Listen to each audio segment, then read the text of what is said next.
이때부터 이름을 어릴 적 인디언 이름인 오이에사 승리자로 바꾼 그는 보호구역의 열악한 환경에 처한 인디언들을 진료하면서 그들의 권리를 되찾기 위해 노력했다. 미국과 영국 각지를 찾아다니며 아메리카 인디언의 고유한 사상을 알리고 야생의 숲과 인디언의 정신세계를 담은 저서를 펴내면서 인디언에 대한 사람들의 편견을 바로잡는 데 크게 공헌했다.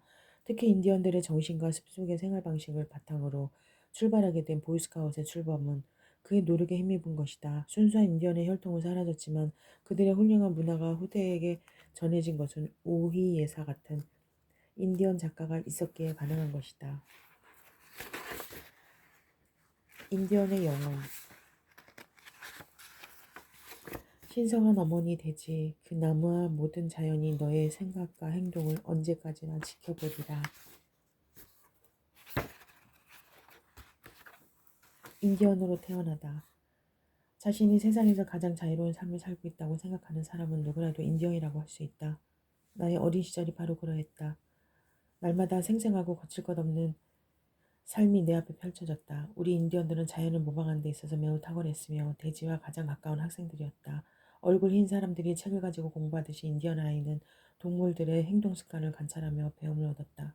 또한 부족의 어른들을 지켜봄으로써 사람이 되어가는 과정을 배웠다. 거친 자연의 품 안에서 살아가는 사람들만큼 오감이 잘 발달하기는 어렵다. 인디언들은 누구보다 잘 보고 듣고 냄새 맡았다. 또 보고 듣는 것만큼 깊이 느끼고 깊이 맛보았다. 야생의 삶보다 기억력을 더 키워주는 생활은 없을 것이다. 내가 살면서 배운 것들은 모두 그런 어린 시절의 훈련으로부터 얻은 것이다. 물론 내가 처음 세상에 빛을 본 순간까지 다 기억하는 건 아니다. 하지만 나의 형제들은 종종 그날의 유쾌한 사건을 떠올리곤 했다. 내가 첫 울음을 터뜨리자마자 형제들은 일제히 물속으로 뛰어들었다. 남자아이가 태어나면 형제들이 물속에 뛰어들거나 겨울철에는 벌거벗고 알몸으로 눈 위를 뒹구는 것이 수우족 인디언들의 오랜 전통이기 때문이다. 너무 어려서 물속에 뛰어들거나 눈 위를 구를 수 없으면 옆에서 다른 형제들이 대신 물을 끼얹어 주었다. 여자 형제라도 예외 없이 물속에 완전히 몸을 담갔다가 나와야만 했다. 새로운 전사가 세상에 도착했으니 아이들이 용감한 모습을 보여줘야 한다고 믿었기 때문이다. 다섯 형제의 막내인 나는 불행히도 세상에 나오자마자 엄마를 잃었다. 그래서 나중에 좀 더 품위있고 어울리는 이름을 얻기 전까지는 불쌍한 막내라는 뜻의 하카다로 불렸다. 부족의 아이들은 나를 거의 장난감 다루듯 했다. 나의 어머니 위대한 신비 여인 와칸탕 가위는 영혼이 머무는 호수의 사람들 무대 와칸톤만족 지파와 나뭇잎 속에 숨어 사는 사람들 지파 전체에서 가장 아름다운 여인으로 알려져 있었다. 나를 낳고 나서 어머니 건강이 매우 위험한 상태에 이르자 옆에서 돌보던 부족의 치료사가 말했다. 새로운 치료사가 태어났음에도 그 엄마는 죽어야만 하는구나. 그러니 이 아이의 이름을 신비한 양으로 짓도록 하자. 그때 옆에 있던 사람 중 하나가 나의 삼촌이 이미 그의 이름을 사용하고 있다고 말했다. 그래서 당분간 나는 그저 불쌍한 막내라는 이름을 갖고 살아만 했다. 풍성한 검은 머리카락과 짙은 검은색 눈동자를 지닌 아름다운 어머니는 때로 수우족이 살아있는 여신으로 불렸다. 마지막 눈을 감기 직전 어머니는 나를 품에 꼭 안고서 할머니에게 몇 마디 속삭였다. 이 아이를 어머니께 맡기겠어요. 다른 어떤 사람보다도 어머니께 이 아이를 훌륭한 사람으로 키우실 거예요. 할머니는 키가 다른 사람보다 작고 그때 이미 60세가 넘으셨다. 하지만 매우 활동적이고 지혜로운 분이었다. 그리고 마음이 선한 분으로 소문이 나 있었다. 60년이란 긴 세월 동안 힘든 일을 마다하지 않고 살아온 할머니는 부족의 젊은 처녀들에게 감탄의 대상이었다. 할머니는 당신의 첫 아들인 나의 아버지를 두 팔에 안았을 때와 똑같은 애정을 불쌍한 막내 손자에게 쏟았다. 아무리 사소한 것이라도 뛰어난 안목과 헌신적인 마음을 갖고 사랑스러운 손자를 대했다. 나는 그야말로 눈에 넣어도 아프지 않은 손자였다.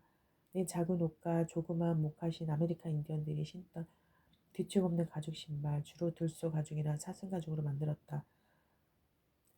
뛰어난 솜씨로 손수 지으셨다. 다들 나의 어머니가 살아있었더라도 그만큼 정성을 쏟기는 힘들었을 것이라고 말할 정도였다.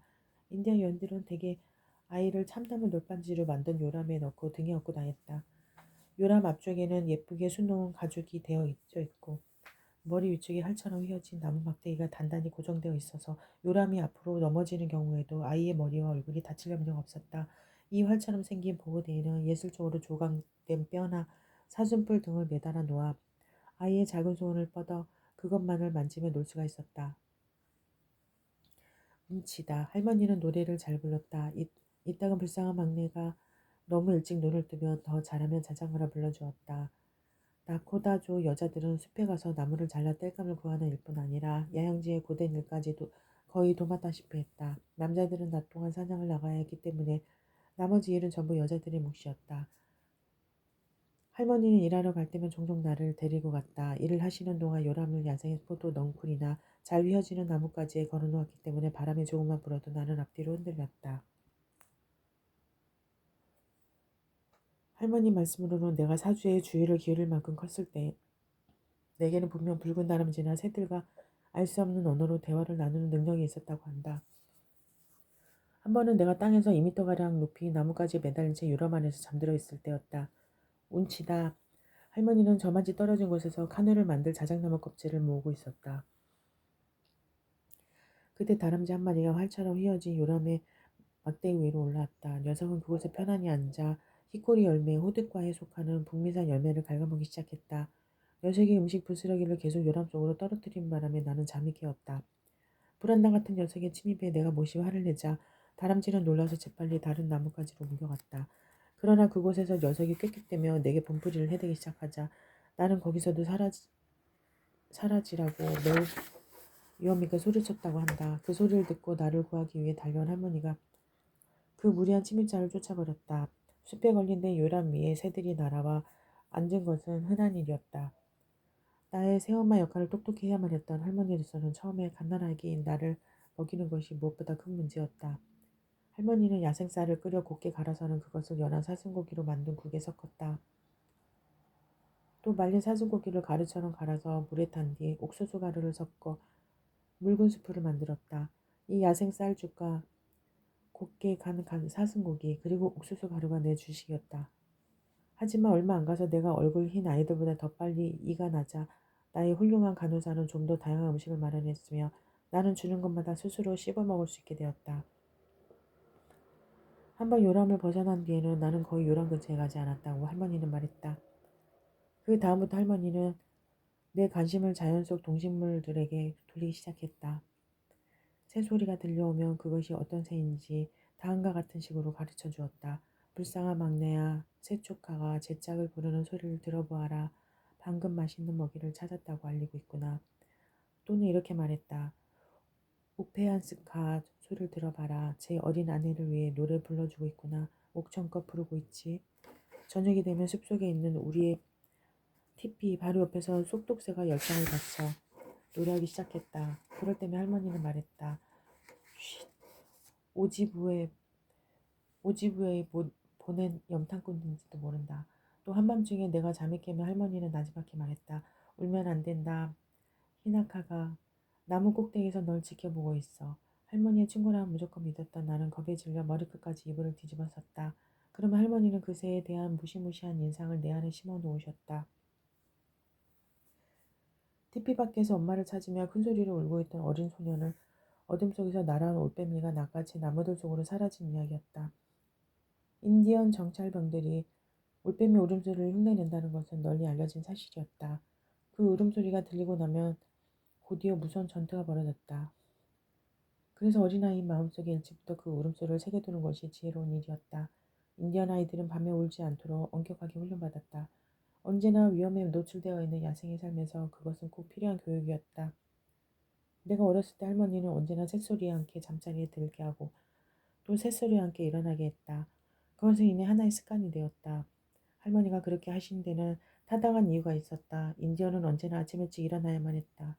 무엇보다 사냥꾼은 새벽녘의 사냥감을 가장 잘 발견할 수 있기 때문이었다. 또한 전투가 벌어졌을 때도 대개 아침 일찍 공격을 해오기 마련이었다.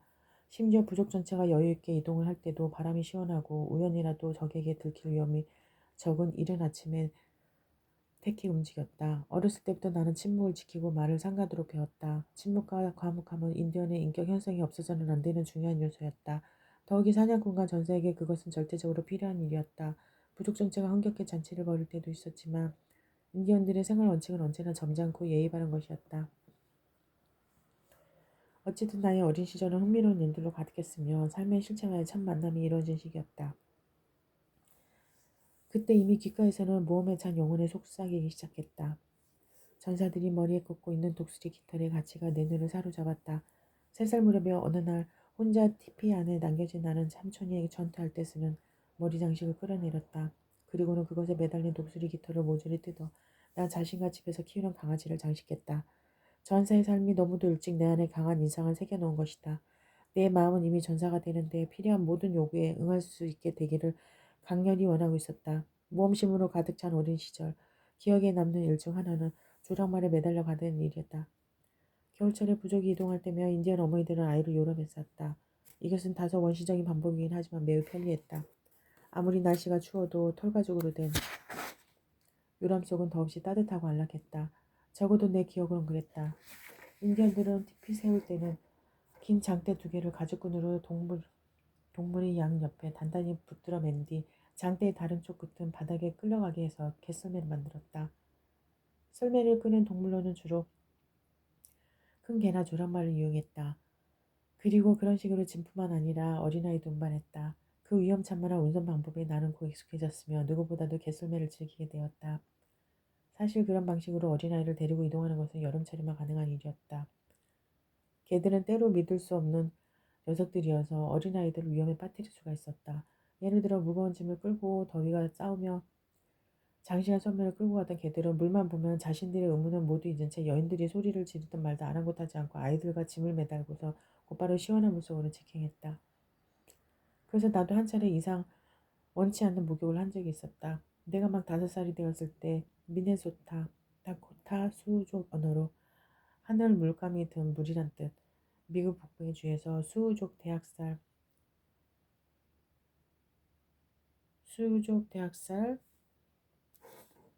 일어났다. 그 혼란의 와중에서 우리 가족은 캐나다 남서부에 있는 영국령 브리티시 콜롬비아주로 피난을 갔다. 그 여행은 우리 가족 모두의 기억 속에 아직도 어제 일처럼 생생하게 남아있다. 우리는 백인 농부에게서 빼앗은 황소가 그는 사륜마차를 타고 갔다. 그 현자처럼 생긴 동물이 그는 멋지게 장식한 마차를 타고 여행한다는 것을 알고 나는 뛸 듯이 기뻤다. 내 눈에는 그 마차가 마치 4발 달린 살아있는 동물처럼 보였다. 더구나 바퀴축에 칠한 기름이 다 바퀴가 돌아가면서 돼지처럼 끽끽거릴 때는 더 그런 느낌이 들었다.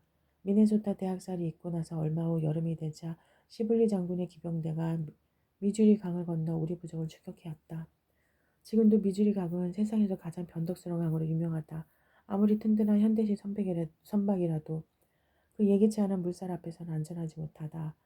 근데 우리는 들소가죽으로 만든 통처럼 생긴 둥근 배를 타고 그 강을 건너야만 했다.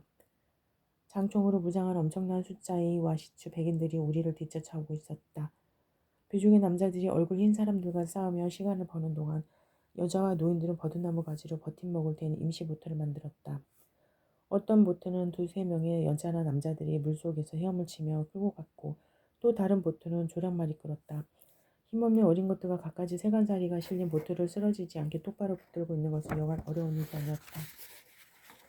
피난 가는 동안 어린아이들은 말 안장에 단단히 묶이거나 더 나이 든 사람의 품에 안겨서 이동했다.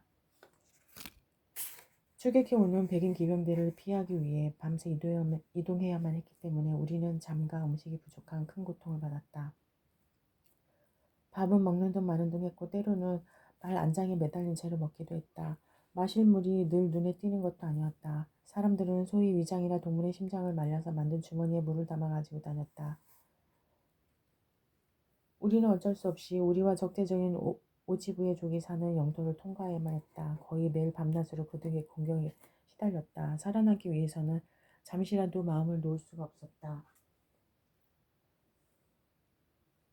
어느 날 우리는 영국령 국경선 부근에서 또 다른 적과 마주쳤다. 평원에서 모닥불을 피우고 있을 때였다. 우리는 적에게 완전히 포위당했다. 하지만 재빨리 다른 곳에 모닥불을 피움으로써 적을 따돌리고 목숨을 건질 수가 있었다. 그의 겨울에 겪은 일 중에서 가장 아슬아슬한 경험은 방랑하며 다니던 중에 눈폭풍을 만난 일이었다. 눈이 너무 많이 내려 완전히 시야를 가렸다. 부족 사람들은 그나마 눈이 덜 무너질 것 같은 장소를 골라 여기저기 눈 속으로 파고들어갔다. 꼬박 하루낮과 밤 동안 우리는 눈 속에 파묻혀 있었다. 사람은 눈폭풍이 언제 끝날지 알 수 있도록 긴 장대 하나를 우리 옆에 세워놓았다. 주소 가죽으로 만든 옷도 풍부하고 눈 속에 파묻혀 있어서 그다지 춥지 않았지만 내리 누르는 눈의 무게가 만만치 않았다. 그러나 시간이 지날수록 우리가 앉아있는 주위에 공간이 생기면서 눈더미가 단단하게 굳었고 한결 편안하게 앉아 있을 수 있었다. 다음날 폭설이 먹고 우리 머리 위로는 큰 무리의 들소떼가 거닐고 있었다. 눈속을 헤치고 밖으로 나온 전사들이 총을 쏘아 들소 몇 마리를 잡았다. 우리는 이내 불을 피워 오랜만에 맛있는 저녁을 먹었다. 그 당시 나는 엄마도 없고 날마다 도망 다니는 신세였지만 자신이 불행하다고 느낀 적은 한 번도 없었다. 이 장소 저 장소로 돌아다니는 생활 덕분에 어렵고 불행한 일을 많이 겪었지만 또 그만큼 즐거운 경험도 많았다. 배불리 먹을 때도 있었고 굶다시피 할 때도 있었다. 간신히 죽을 고비를 넘긴 적도 몇 차례 있었다. 야생의 생활에서는 이른 봄이 가장 힘든 시기다. 한 해 중 이때가 먹을 것이 가장 귀하기 때문이다. 인디언은 누구보다 인내심이 강한 종족이다. 그리고 시적 중심의 사회다. 서로에 대한 인디언들의 사랑은 내가 아는 문명 세계 그 어느 종족보다 강하다. 그렇지 않았다면 인디언 부족 중에는 아마도 식인종들이 생겨났을 것이다. 내가 알기로 얼굴 흰 사람들 중에는 굶어 죽지 않기 위해 동료를 죽여 그 고기를 먹는 경우가 종종 있어 왔다. 그러나 인디언들은 그렇게 한 적이 없다. 단 한 번도. 먹을 것이 없는 철이 시작되며 어른들은 종종 끼니를 걸렀다. 노인들뿐 아니라 배고픔은 참기 위해 어린 것들을 위해 가능한 한 오래 식량을 남겨두기 위해서였다. 인디언들은 다른 어떤 인종보다 음식 없이 오랫동안 견딜 수 있다. 나도 그 힘든 봄날을 지낸 적이 있다. 그때 우리는 여러 날 동안 아무것도 먹지 못했다. 겨우 구한 것이 작으세 6마리였으며 그것이 6가정의 아침 식사였다. 점심이나 저녁은 그냥 굶어야 했다. 어린 새의 작은 날개 한쪽이 내 몸으로 돌아와 전부였지만 그것만으로도 얼마나 다행이었는지 모른다. 그 일이 있고 나서 얼마 뒤 우리는 많은 들소떼를 만났고 배고픔과 가난은 금방 잊어졌다. 이것이 바로 야생에서의 인디언의 삶이었다. 사냥감이 풍부하고 태양이 빛나면 지난 겨울의 힘겨운 경험들은 쉽게 잊혀졌다. 앞날에 대해선 고민하지 않았다. 인디언들은 자연의 자식들이며 어머니 자연은 때때로 자식들의 가학과 회초를 휘두르고 했지만 자식들은 금방 그것을 잊고 신경 쓰지 않았다. 좀 더 계산적으로 살았더라면 그런 고통을 많이 예방할 수 있었겠지만 인디언들은 그렇게 하지 않았다. 여름이 되면 어머니 자연은 최선을 다해 피어나고 열매를 맺었으며 야생의 인간에게 넘치는 풍요를 가져 자두했다. 그때만큼은 인디언보다 더 행복했던 종족은 아마 지상에 없을 것이다. 먹을 것이 사방에 널려 있고 아무데나 티피를 세울 수 있었다. 모든 것이 다 무상으로 주어졌다. 여름에는 어느 한 사람 예외 없이 모두가 똑같이 부자가 되었으며 겨울과 이른 봄철에는 똑같이 가난해졌다. 질병에 걸리는 인디언은 극히 적었다. 병이 있다 해도 지금처럼 치명적이지 않았으며 인디언들은 너나 할 것 없이 건강했다. 이렇던 인디언 아이들은 세상의 모든 아이들이 꿈꾸고 가능하기만 하다면 망설임 없이 선택했을 그런 자유롭고 모험에 찬 삶을 살았다. 백인들로부터 무기를 사들인 오지부의 족이 걸핏하며 우리 부족을 공격해왔기 때문에 우리는 늘 경계를 게을리하지 않았다. 한 번은 밤중에 적들이 우리 야영지를 공격해온 적이 있었다. 그 바람에 우리가 갖고 있던 그런 말들이 모두 놀라서 달아났으며 겨우 몇 마리만 붙잡을 수 있었다. 그 불행한 사건이 있고 나서부터는 우리는 거의 개썰매에만 의존해서 이동해야 했다. 수유족 대학사 이후 두 번째를 맞이한 겨울 아버지와 두 형 그리고 부족 사람 몇 명이 한 혼혈 인디언의 밀고로 백인 기병대에게 포로로 붙잡혔다. 그 당시 나는 삼촌과 함께 다른 지역에서 살고 있었다. 그 10년 동안 나는 아버지와 두 형을 만날 수가 없었다. 그 기간 동안 우리는 얼굴 흰 사람들이 그들을 죽였을 것이라고 생각했다. 삼촌은 내가 전투에 나갈 만큼 잘하면 곧바로 아버지와 두 형의 원수를 갚아야 한다고 가르쳤다. 아버지의 동생이며 여러 해 동안 나의 스승이자 안내자가 되어준 고마운 삼촌에 대해 한마디 해야겠다. 삼촌은 키가 190cm에 이르는 장신에다 고준 허리와 넓은 어깨를 가진 당당한 남자였다. 당시 브리시티 콜룸비아 지역에 사는 수호족 인디언들 중에서 가장 뛰어난 사냥꾼이며 용감한 전사로 알려져 있었다. 삼촌은 오늘날까지도 그곳에 살고 계신다. 아무리 미국 땅으로 돌아오라고 설득해도 소용이 없다. 삼촌은 전형적인 인디언이었다. 미남은 아니지만 진실하고 용감한 분이었다. 몇 가지 단순한 삶의 원칙을 정해놓고 평생 동안 그 원칙에서 벗어나지 않았다. 그 원칙들 가운데 몇 가지는 내가 어린 시절에 받은 교육에 대해 이야기할 때 소개할 것이다. 그 시절 우리가 통과해만 했던 모든 힘겨운 생활과 야생의 위험 속에서도 아이들이 무럭무럭 자라났다는 것은 얼마나 경이로운 일인가. 아무데나 세운 연약하긴 짝이 없는 티피 하나로 여름뿐만 아니라 겨울철 살을 내는 추위와 폭풍을 견뎌내야만 했다. 폭설에 파묻혀 땔감을 구하기가 거의 불가능했던 적도 한두 번이 아니었다. 사흘 동안 불 한 번 피우지 못한 채 꼼짝없이 갇혀 지내야 했던 적도 있으며 그 기간 동안 내내 눈보라가 귓속으로 몰아쳤다. 하지만 우리의 얼굴 붉은 사람들은 그것에 대해 특별히 걱정하지 않았다. 그저 자연의 당연한 과정으로 여겼으며 때가 되면 눈폭풍이 멎는다는 것을 알고 있었다. 그 시절 나는 누구보다도 추위와 배고픔을 잘 참았다. 그러나 지금은 한 끼라도 굶거나 어쩌다가 발이 젖기라도 하며 마치 지금까지 말한 그런 방식으로 단 한 번도 살아본 적이 없는 사람처럼 견디기 힘들어한다. 그 당시에 몸이 흠뻑 젖는 것이 다반사였으며 그런 것들은 단순히 삶의 한 과정일 뿐이었다. 먹을 것이 풍족할 때에도 인디언들은 이따금씩 금식을 행했다. 그리고 건강을 위해서나 어느 순간에 닥칠지 모르는 특별한 위기 상황에 맞설 수 있는 체력을 기르기 위해서 힘든 훈련을 계속했다. 내가 기억하기에 삼촌은 종종 몸집 큰 사람을 어깨에 메고 집까지 걸어오곤 했다. 때로는 그 거리가 상상을 초월할 만큼 멀었지만 삼촌을 조금도 힘들게 여기지 않았다. 우리는 대개 아침과 저녁 하루 두 끼만 먹었다. 그러나 원칙은 경우에 따라 바뀌었다. 손님이 찾아오면 언제라도 담배나 음식 또는 그 둘 다를 대접하는 것이 인디언 사회의 예절이었다. 하루 두 끼 식사의 원칙은 여자나 아이들보다도 남자들, 특히 젊은 남자들에게 더 엄격히 적용되었다.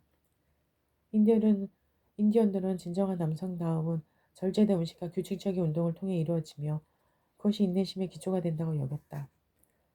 불행히도 오늘날 보호구역, 백인들이 인디언들을 가둬놓기 위해 만든 일종의 집단 수용시설 안에 갇혀서 살아가는 인디언들은 그것을 실천할 수 없게 되었다. 새로운 이름을 받다. 엄마 없는 아이인 내게 할머니는 언제나 가장 지혜로운 안내자이며 최고의 보호자였다. 같은 연세의 어른들 중에서도 할머니가 가장 뛰어난 분이라는 걸 깨닫는 데는 오래 걸리지 않았다. 나 혼자만의 관찰을 통해 깨달았다기보다는 다른 여인들이 할머니를 진심으로 존경하는 것을 보고 그것을 알았다. 할머니는 뛰어난 재능과 솜씨를 타고났을 뿐 아니라 기억력에 있어서도 따를 자가 없었다. 그 당시 수호족에 속한 어떤 산파도 할머니의 아기받는 기술과 순간적인 판단 능력을 능가할 수 없었다. 할머니는 관찰력이 남달라서 한 번 본 것은 마치 종이에 기록하듯 마음속에 빠짐없이 기록해두었다가 훗날 사용하곤 하였다. 지금도 선명하게 떠오르는 일이 한 가지 있다. 한 번은 할머니가 나를 데리고 숲으로 약초 뿌리를 캐러 가셨다. 내가 물었다. 왜 어떤 뿌리는 약초로 쓰고 어떤 건 쓰지 않는 거죠? 할머니가 특유의 빠른 말투로 대답하셨다. 왜냐하면 위대한 신비, 인디언들이 절대적 존재인 신을 가리킬 때 쓰는 말, 위대한 정령과 같은 뜻으로 쓰였다. 신께서는 우리가 무엇이든 쉽게 찾기를 원치 않으시기 때문이다. 그렇게 되면 너나 할 것 없이 치료사가 되겠다고 나설 테니까 불쌍한 막내야. 넌 이것을 알아야 한다. 세상에는 많은 비밀이 있지만 위대한 신비께서는 자격을 갖춘 사람에게만 그 비밀을 열어보신다. 금식 수행을 하면서 홀로 위대한 신비를 발견하고자 노력하는 사람만이 그분이 보내는 신호를 받을 수 있지. 이것과 비슷한 많은 설명을 통해 할머니는 내 영혼 속에 위대한 신비에 대한 아름답고 생동감 넘치는 이름을 심어주었다. 더불어 기도와 홀로 있음이 어떤 의미를 갖는가도 깨닫게 했다. 나는 어린애다운 질문을 계속했다. 그런데 왜 아까 숲에서 본 약초는 캐지 않았어요? 지금 할머니가 캐고 있는 것과 똑같은 것이었잖아요. 할머니가 말했다. 그건 우리가 햇빛이 잘 비치는 곳에서 자란 베리 열매만큼 그늘진 숲에서 자란 열매를 좋아하지 않는 것과 같은 이치다. 햇빛을 고루 받은 열매가 훨씬 더 달고 맛있거든. 약초 역시 뛰어난 약효를 지니려면 습하지도 건조하지도 않은 곳에서 적당한 햇빛을 받으면 자라야만 하지. 그래야만 생명력을 유지할 수 있거든. 언젠가 불쌍한 막내도 약초의 비밀을 알 만큼 잘할 것이다. 그때가 되면 내가 모든 비밀을 알려주며.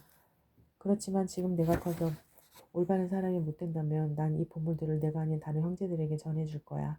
치료사는 선하고 지혜로운 사람이어야 하기 때문이지. 난 불쌍한 막내가 이 다음에 자라서 훌륭한 치료사가 되기를 바란다. 위대한 전사가 되는 것도 바람직한 일이지만 훌륭한 치료사가 되는 건 그것보다 더 고귀한 일이니까. 할머니는 이런 말들을 매우 사려 깊게 내 마음에 강한 인상을 남기면서 하셨기 때문에 나는 지금까지도 그것을 생생히 기억하고 있다. 부족의 여인들은 우리가 먹는 양식의 주된 부분을 차지하는 야생쌀, 뿌리, 베리 열매, 과일 등을 모으는 일을 했다. 그것은 특히 여자들만의 일이었다. 운치다 할머니는 그 일에 있어서도 완벽에 가까운 솜씨를 발휘했다. 어디에 가면 먹을 수 있는 것들을 발견할 수 있는지, 그리고 어느 계절에 무엇을 찾을 수 있는지 할머니는 본능적으로 알고 있었다. 인디언 여인들은 이런 일을 하면서 자연을 관찰하고 자연으로부터 많은 것을 배울 기회가 있었다. 그 점에 있어서 운치다 할머니는 남자들보다 훨씬 정확했다. 할머니가 낳아기른 여러 자식들의 능력은 할아버지에게서 물려받은 것이 아니라 명백히 할머니 쪽의 영향이 더 강하게 작용한 결과였다. 할머니는 부족 여인들의 지도자였으며 사람들은 의학적인 도움뿐만 아니라 일상생에 대한 조언을 얻기 위해 우리 집 천막이 닳도록 할머니를 찾아왔다. 나아가 할머니는 여느 남자 못지않게 용감하셨다. 지혜가 있고 사려 깊으며 용감하기까지 한 할머니의 이런 기질은 수차례나 할머니 자신과 부족 사람들을 위기에서 건져냈다. 한 번은 우리가 다른 부족들이 차지하고 있는 지역을 통과해 다른 곳으로 이동하고 있을 때였다. 부족 남자들 대부분이 숲속으로 사냥을 나가고 없는 시간에 갑자기 한 무리의 사나운 인디언들이 들이닥쳤다. 야영지에 남아있던 남자들은 너무 놀라 어쩔 바를 몰랐다. 그때 한 여인이 앞으로 나와서 혼자서 적들을 맞이하기 위해 다가갔다. 할머니가 한참을 앞서간 뒤에야 남자 몇이 그 뒤를 따랐다. 할머니는 낯선 인디언에게 다가가 환영의 표시로 손을 내밀었다. 이방인들도 그녀의 우호적인 인사를 받아들였다. 할머니의 용기 있는 행동으로 우리는 아무 공격도 받지 않고 평화롭게 그 위기의 순간을 넘길 수 있었다. 또 다른 이야기는 아버지가 내게 들려주신 것이다. 이름난 사냥꾼이었던 할아버지는 사냥감을 찾아 종종 부족을 떠나 멀리까지 가곤 하셨다. 한 번은 아내와 세 아들만 데리고 부족의 야영지로부터 멀리 떨어진 곳에다 티피를 세웠다. 그런데 저녁에 사냥을 마치고 돌아온 할아버지는 할머니가 티피 주위에 말뚝을 둘러 쳐놓은 것을 보고 깜짝 놀랐다. 할머니는 티피 근처에서 발견한 단 한 개의 발작을 보고 위험을 감지하셨던 것이다. 할머니는 한눈에 그것이 남편의 발자국도 아니고 목화신의 형태로 보아 수우족 사람들의 것도 아님을 알아차렸다. 발자국의 식별하는 능력은 인디언들 누구나 갖고 있는 것이었지만 특별히 어떤 사람은 그 능력이 더 뛰어났다. 할머니가 바로 그런 분이었다. 이 용감한 여인은 혼자서 5명이나 되는 오지부의족 전사들을 물리쳤다. 그들은 몰래 티피 근처로 다가왔는데 때맞춰 개가 짖어대고 할머니는 말뚝 뒤에 엎드려 그들을 향해 총을 발사했다. 적들은 너무 놀란 나머지 달아나는 게 상책이라고 판단했다.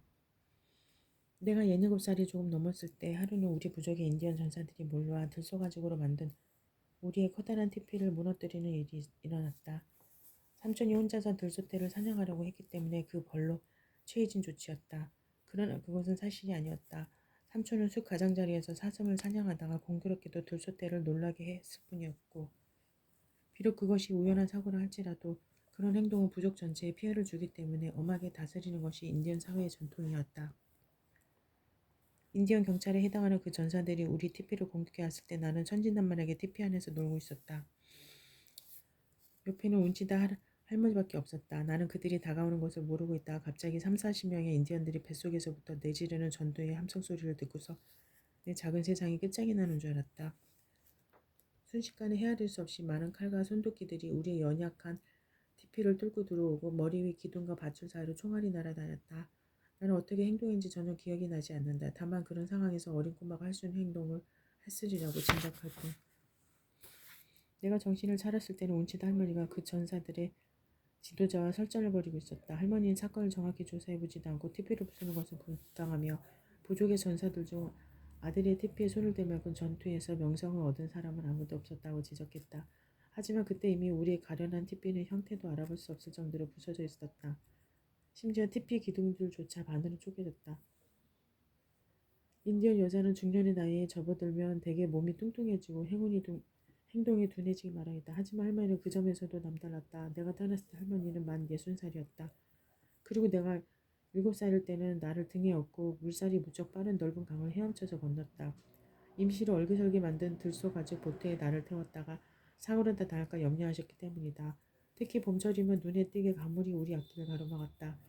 운치타 할머니가 가진 강인한 힘과 인내심은 실로 놀라운 것이었다. 심지어 83살이었을 때도 별로 피곤한 기색 없이 하루 만에 40km를 걸으셨다. 지금도 나는 그 여인이 지니고 있던 순결함과 고귀한 정신을 감탄하곤 한다. 그 당시 할머니가 속해 있던 부족의 전통과 관습을 생각하면 더욱 그렇다. 할아버지가 세상을 떠나셨을 때 할머니는 아직 젊고 활동적이었으며 똑똑하고 부지런한 여성이었다. 할머니는 나뭇잎 속에 숨어서 사는 수족 추장의 딸이었다. 그 정도 나이에 그만한 지위의 여성이면 재혼이 얼마든지 가능했다. 게다가 나이가 비슷하고 추장지위에 있는 끈질긴 고혼자들이 여러 명 있었음에도 불구하고 할머니는 남편에 대한 추억을 아름답게 간직하며 홀로 살기로 결정하였다. 한 번은 삼촌이 우리 부족과 오지부의족 사이에 벌어진 전투에서 포로로 붙잡힌 2명의 여인을 집으로 데려왔다. 우리 쪽 사람들은 전투에서 아무도 죽지 않았기 때문에 그 여인들은 수우족 여인들로부터 깊은 동정심과 따뜻한 보호를 받았다. 물론 그들은 포로로 붙잡힐 당시 큰 마음의 상처를 받았지만 우리 부족과 함께 지내면서 무척 행복해 보였다. 그들은 우리로부터 받은 친절에 대한 감사를 표시하는 걸 잊지 않았다. 두 여인 중 한 명이 마침내 석방되어 자신들의 부족으로 돌아가면서 한 말을 나는 잊지 못한다. 그녀는 매우 특별한 말을 남겼다. 그들은 나의 할머니의 집에서 2해를 살았으며 이제 두 부족 사이에 평화협정이 맺어져 자신들의 집으로 돌아가게 된 것이다. 떠나면서 두 여인 중 더 나이가 많은 사람이 할머니를 껴안으며 말했다. 당신은 용감한 여인이며 진정한 어머니입니다. 난 이제 당신의 아들이 왜 우리 부족을 물리치고 우리 자매를 포로로 붙잡았는지 이해할 수 있습니다. 처음엔 미워했지만 이제 그를 존경하게 되었습니다. 그는 아버지나 오빠 또는 남편이 내게 하듯이 나를 대했습니다. 어쩌면 더 잘 대해주었습니다. 동료 전사들의 창에 우리가 다치지 않도록 보호해주었고 우리를 자신의 집으로 데려와 고귀하고 용감한 여인을 만나게 했습니다. 당신이 우리에게 베풀어준 많은 것들을 결코 잊지 못할 것입니다. 하지만 난 돌아가야 합니다. 난 내 부족에게 속한 사람이고 그들에게로 돌아가야만 합니다. 나도 당신처럼 진정한 여인이 되고자 노력할 것이고 나는 나의 아이들에게도 당신의 아들과 같은 전사가 되라고 가르칠 겁니다. 그녀의 여동생은 자신의 부족에게로 돌아가는 대신 평생 수족과 함께 살기로 결정했다. 그녀는 우리 부족의 청년과 결혼했다. 그녀는 선언했다. 난 수족과 오지부의 족을 형제로 만들 거예요. 포로로 잡혀온 여자와 부족 간에 결혼하는 일은 여럿 있었다. 이름난 수우족 주장인 와바시아의 어머니 역시 오지부의족 출신이었다. 포로로 붙잡힌 백인 여성도 있었는데 그녀는 훌륭한 인디언 전사와 결혼해 5 아이를 낳고 좋은 가정을 꾸렸다. 그녀는 인디언의 방식에도 훌륭하게 적응해 어렸을 때 나는 그녀가 백인이라는 사실 전혀 모르고 지냈다.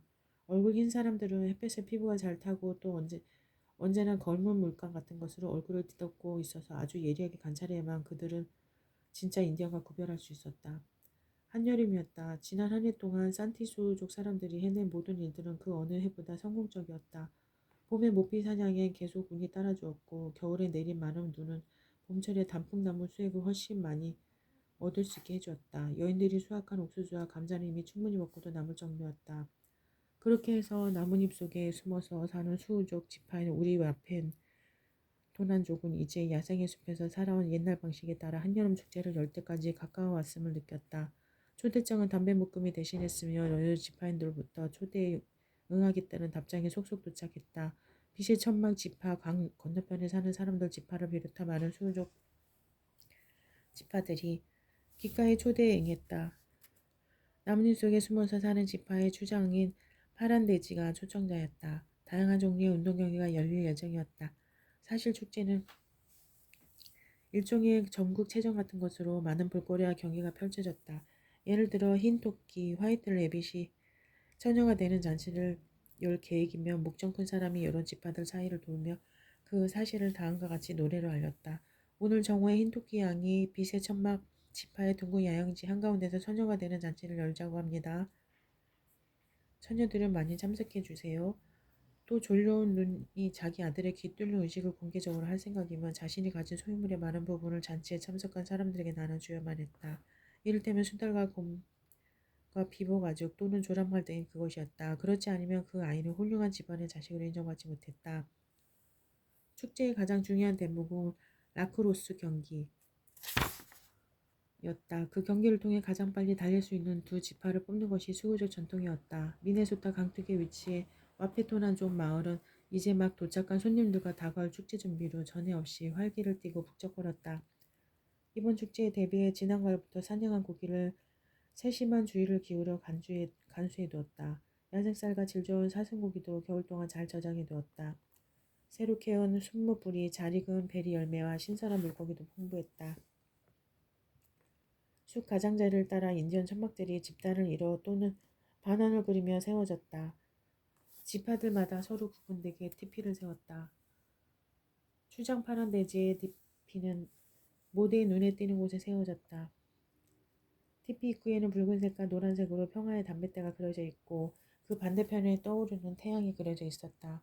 그 그림으로 밝은 태양 아래서 모든 이들을 환영하고 선한 마음을 전한다는 상징을 담고 있었다. 그렇게 완벽하게 아름다운 난들이 흘려갔고 모든 행사마다 성공적으로 끝이 났고 노인들은 말할 수 없이 행복했다. 축제 덕분에 가장 즐거운 생의 한때를 보낼 수 있었기 때문이다. 오늘 그리고 둘러앉은 축제 참가자들 한가운데로 파란 돼지가 걸어나와 초대에 응해준 각 지파의 사람들에게 감사의 연설을 했다. 축제 마지막 날 나는 부족 전체가 모인 자리에서 새로운 이름을 얻었다. 미네소타 강둑에 펼쳐진 숲 가장자리로 명명식을 알리고 목청 큰 인디언의 고함 소리가 물결쳐 갔다. 반쯤 긴장한 상태에서 나는 원 가운데로 걸어 나갔다. 박수 소리가 하늘을 찌르고 부족의 치료사가 앞으로 나와 이름을 수여했다. 이제부터는 오이에사가 너의 이름이 될 것이다. 살아가면서 용기와 인내심을 잃지 말아라. 그러면 넌 언제나 승리할 것이다. 너의 이름은 오이에사이다. 인디언의 어린 시절. 세상 사람들은 흔히 아프리카 원주민들은 아이들을 체계적으로 가르치지 않았다고 생각하는 경향이 있다. 하지만 그것만큼 사실과 거리가 먼 것도 없다. 어느 부족을 막론하고 인디언 아이들은 대대로 전해져 오는 모든 관습을 빠짐없이 배워야만 했다. 그리고 아이의 교육과 관련된 것들은 모두 엄격하게 지켜졌으며 그것들은 한 세대에서 다음 세대로 전해졌다. 그 부모가 될 사람들은 이 세상에 새로 태어날 영혼에게 조상 때부터 전해 내려오는 가장 좋은 것만을 물려주기 위해 부부가 합심해서 온 힘을 기울였다. 아이를 가진 인디언 여성은 종종 자신의 가족이나 부족 사람들 중에서 가장 훌륭한 인물을 선택해 곧 태어날 아이의 모범으로 살았다. 그리고 날마다 그 인물을 마음속에 떠올렸다. 전해져 오는 이야기를 통해 그 인물의 행적과 용기 있는 행동들을 수집하고 혼자 있을 때마다 그것들을 마음에 되새겼다. 심지어 그 인상을 더 강렬한 것으로 만들기 위해 다른 사람들과 어울리는 것도 피했다. 뱃속에 아이를 가진 여성은 가능한 한 혼자 지냈다. 아무 생각 없이 지내는 것이 아니라 대자연의 장엄하고 아름다운 풍경들을 눈에 담으면서 흘러 돌아다녔다. 인디언들은 또 태어날 아이에게 특별한 재능을 선물로 주는 동물들이 있다고 믿었다. 그런가 하면 매우 해로운 인상을 남겨서 아이를 괴물처럼 만드는 동물도 있었다. 원청이가 태어나는 것은 흔히 토끼 때문이라고 여겼다. 토끼가 아이 엄마에게 주술을 걸어 자신의 입모양을 아이에게 전해준다는 것이다. 임신한 여자가 절대로 먹으면 안 되는 특정한 고기도 있었다. 그런 것들이 아이의 성격이나 생김새에 영향을 준다고 판단했기 때문이다. 어린 시절부터 인디언 아이에게는 조상과 부족의 전설을 보존하고 전수하는 임무가 주어졌다. 거의 매일 저녁 아이의 부모와 조부모는 과거에 일어났던 실제 사건이나 신화 한 가지씩을 아이에게 들려주었다. 아이는 넋이 잃은 채 반짝이는 눈으로 이야기를 귀를 기울였다. 다음 날 저녁이 되면 아이는 전날 자신이 들은 이야기를 그대로 반복할 수 있어야만 했다. 만일 아이가 학자 타입이 아니라면 그것을 외우는데 한동안 애를 먹겠지만 인디언 아이들은 대체로 잘 새겨들었고 기억력도 뛰어났다. 그래서 인내심을 갖고 기억고 그 이야기들을 자신의 것으로 만들었다. 식구들은 청중이 되어 아이의 이야기에 귀를 기울이고 틀린 부분을 바로잡아주거나 박수를 쳐주었다. 이런 식의 가르침은 그 자리에서 아이의 영감을 일깨우고 꿈을 자극했다. 그럼으로써 아이는 미래에 자신이 나아갈 바를 더 분명하고 생생하게 머릿속에 그릴 수가 있었다. 인디언 아이는 배워야 할 필요가 있는 것은 무엇이든 꼭 배웠다. 진정으로 훌륭한 사람이 되는데 필요한 것이며 위험과 고난을 무릅쓰고라도 반드시 이루었다. 그것이 바로 용기 있고 상상력 풍부한 인디언 아이의 자세였다. 인디언은 어려서부터 홀로 숲속을 돌아다니는 데 익숙했으며 결코 혼자 있는 것을 두려워하거나 거부하지 않았다. 사람들은 흔히 인디언이 지닌 특별한 기술들이 타고난 것이며 유전에 의해 물려받은 것이라고 여기는 듯하다.